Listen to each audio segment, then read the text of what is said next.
Bom, pessoal, a gente deixou aqui alguma coisinha para fazer, né? Eu lembro que funcionou os três aqui, ó. Deixa eu voltar lá no múltiplo.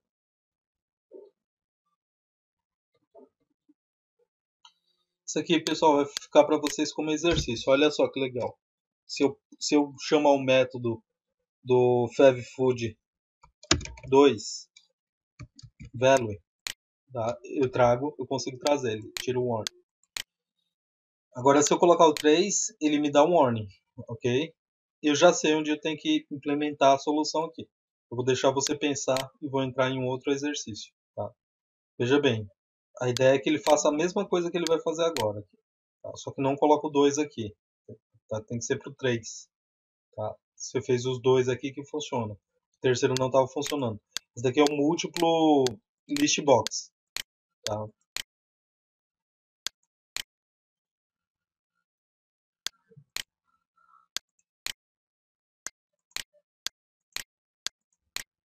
Tá? Se a gente trocar certinho, tá? Só que esse terceiro aqui, ele deveria tá interagindo com a rede objeto, né?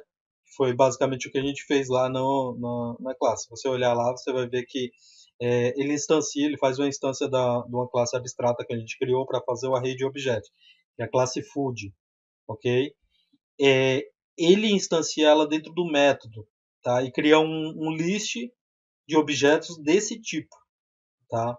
Onde o próprio método ele te dá o retorno, tá? Então você teria você já implicitamente você poderia instanciar esse método onde quer que esteja, porque ele existe lá, tá? Eu quero que você pense como que você vai resolver isso. Eu já sei como. Só só para dar uma clareada para você. Porque também se eu ficar passando exercício e resolvendo na hora para vocês não vão aprender, né? Então vamos lá. Tá? Propositamente. Vamos lá. Aqui, quer ver? Aqui. Aqui eu criei uma classe abstrata, tá? Para me auxiliar na,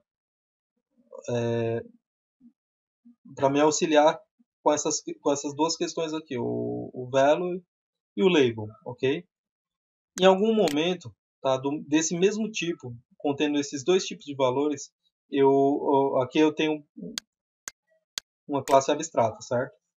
E representa basicamente um objeto, tá? Eu criei uma variável do tipo dela, ok? Tá? Então, uma variável do tipo desse objeto e, e aqui eu comecei a atribuir alguns valores, tá? Porque lá realmente tem um label e tem um value, né? Tem um label e tem um value. Então eu basicamente criei um list disso, né? E fui atribuindo os valores. Aqui o método me diz, lembra que eu disse para vocês lá, ignora isso aqui, deixa isso aqui minúsculo, porque é o que ele compreende quando você estiver instanciando o método.